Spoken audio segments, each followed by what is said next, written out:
Welcome down to the Marshall Chess Club here in New York City, where we're going to discuss the state of chess in America. Here joining us, we have a distinguished panel, and I'll introduce them to you momentarily. We have National Master Gerald Times. We have Women's International Master Beatrice Marinello. We have the president of the Marshall Chess Club with us, who actually helped us host this event, Stuart Chagrin. And of course, this guy needs no introduction, but we're going to introduce him anyway. This is Bruce Pandolfini. So if you know his books, this is the guy. So guys, welcome down.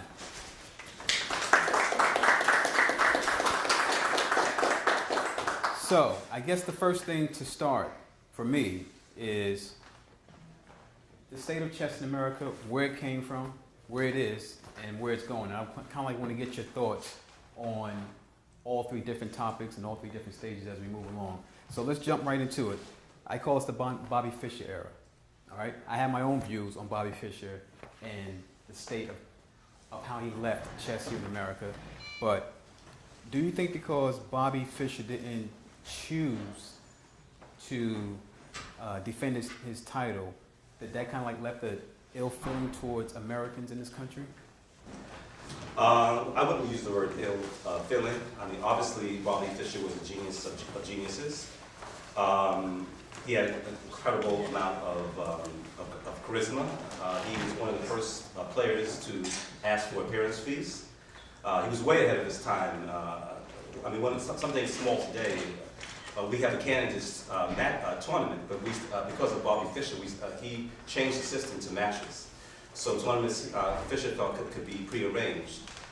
Right before he died, he brought us 960 chess, and he also brought us the Fischer Random. I mean, excuse me, not Fischer Random. He brought us the increments, the clock with the increments. So even after he left, he was still making major contributions to the game. But in regards to his absence, Fischer was always, in many ways, about Bobby Fischer. I agree with everything that Gerald said, but I must say that he didn't choose not to defend the World Championship title. What happened to him basically was that the rules at the moment, I mean, the rules that they were imposed to him by the World Chess Federation, didn't really, he didn't agree with those rules. And I think at that point, the U.S. Chess Federation didn't show the leadership that it should in trying to defend the world champion.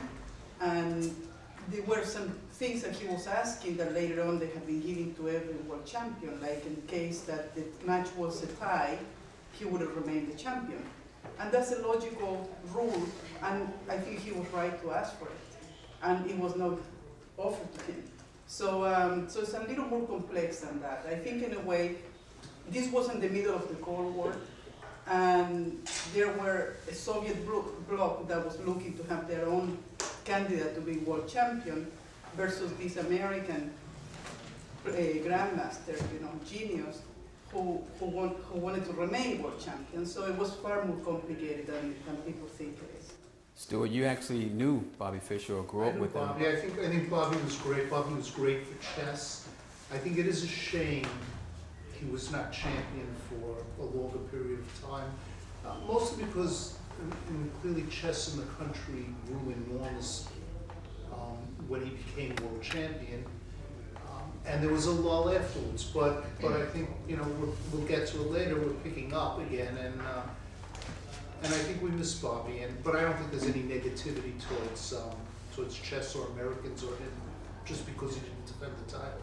Without you, Bruce? Yeah, I don't even think that's a factor. People view chess negatively because of Bobby Fischer. The Fischer-Spassky match was the greatest spectacle in the history of chess. It drew more people to the game, but I don't think it was a solid interest. It wasn't substantive. It was based on Bobby Fischer being excited by him. And once he removed himself from the game, it kind of subsided interest in chess. Now it's very real. In today's world, this has been based on development in the school systems, the rise of computer chess and all of that. We're in a much better place. And it started with Bobby Fischer. drawing attention to the game. So let me ask the panel this. Bobby Fischer in 1972 was at the height of his popularity, appearing on Bob Hope and I guess other TV shows, and walking away from what I think was a $5 million sponsorship. Is that correct? Multi-million-dollar sponsorship deal. I think that probably has a direct correlation with how companies view chess today as a carryover from that, because he had the opportunity to build on that and to carry that responsibility, but he walked away from it. What are your thoughts on that? As far as not being able to have sponsorships like were offered when Bobby Fischer was at the I height of don't his know that I chess. draw analogies to the Bobby era. Bobby did what he did, and you know, he had his own motivations. I don't think that's deterring sponsorship today or involvement today. By the way, I do agree with Bruce that chess is a lot more popular in the world and in the US right now than ever before. It's something more, he used the word real, I think that's right, and it's something that is growing and is developing and is moving in the right direction.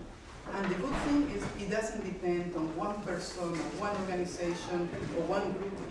It's so many, it's happening all over the country, all over the world, and every continent.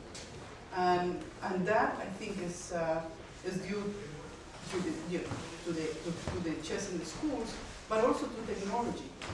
What you're doing here, internet chess, is really, we're experiencing a big boom, and we're being recognized also as an activity, as a sport, because it's a sport of the mind, that helps people develop intellectual abilities, and socially it's also very powerful too. I want to switch gears just a little bit. This is something that kind of like is close to my heart because of kind of the personalities that I know here in New York City. We had the first black GM, Grandmaster Maurice Ashley, here in America. And why do you feel, panel, that from the time he went and became a GM to current day, that there hasn't been any other people of color GMs in the country? You can start with you. All right, the first thing, we produced 2 GMs. I'm also Latoya from Zambia. He actually made his GM norms here in the United States. And their sponsors, Carlson from Sweden. I think Grandmaster performance is not so much. Am I here in America? Well, yeah, but I'm just saying in general, Okay, all right. Grandmaster performance to me is not so much intellectual performance as it is an economic performance. If there is sponsorship, obviously there is talent in any community. Whether that chess requires an incredible amount of focus, time. We need sponsorship for lessons, for tournament fees, for travel, and just a grandmaster's got to eat, or a grandmaster potential has got to eat. So I think the biggest problem within the African American community here in the United States is mostly been economic. I mean, look, William Morrison. We know about Maurice making the 3 GM norms. Steve Muhammad has drawn some of the top players in the country many times. We have from Chicago, Emory Tate is a solid IM. Maurice made it, to the degree that Maurice made it was because of sponsorship. I mean, Maurice had a billionaire philanthropist who allowed him to work and to travel and to make the norms. So again, the Grandmaster performance is not so much an intellectual performance or even a talent performance. It is an economic statement. I just want to say I agree with what Gerald has said, but instead of looking at them now, I think we're going to see many grandmasters develop in the future. I see a lot of talent now, all around, and they're in the developing stages. So I think that's going to change. Yeah, that's right. Even if you go to the nationals, high school nationals, I mean, the tournament is incredibly strong. And by the way, when we say minorities, we should also include the Latino community, we should include the Asian community, and other groups. You know, in this country now, all the new generations are full of color. I mean, it's basically a different, we're all together on this. So it's a big diverse group, and it's a wonderful thing. The only thing I'll add is, and I agree, especially with Gerald, that I mean, when I was growing up, Walter Harris was a peer of mine. He became the first black master in the United States. You know, and just a few years ago, we had Joshua Cullis, we had Justice Williams, we had James Black, who became masters, I think, at the age of 13. And that, you know, so I think there will be more, and there will be many more, and I hope there are. I can't echo that any better than put forth by the panel. That was certainly one of the aims of starting chess in the schools, which I did with Van Adams back in '86. It was to see chess reach the inner city and attract and inspire many young people to take to the game who had never had the opportunity to do it before. And I think we've seen that.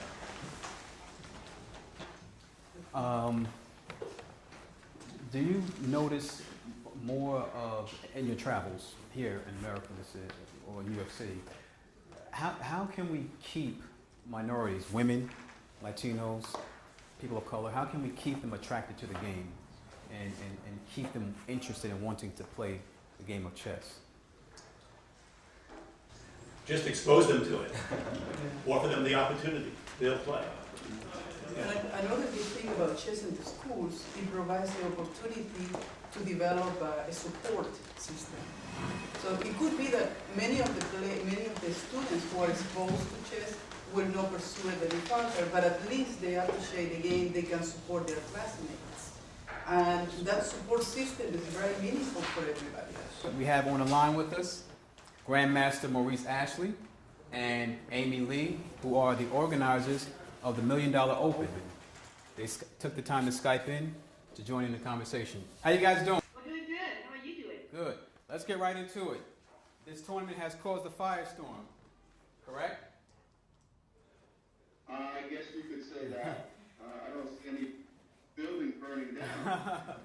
So, I think quite a few people have been chatting about it, yes. So Amy, Maurice has this idea. He comes to you. You're a business entrepreneur. He says, I have this idea for $1 Million Open, chess open. You say what?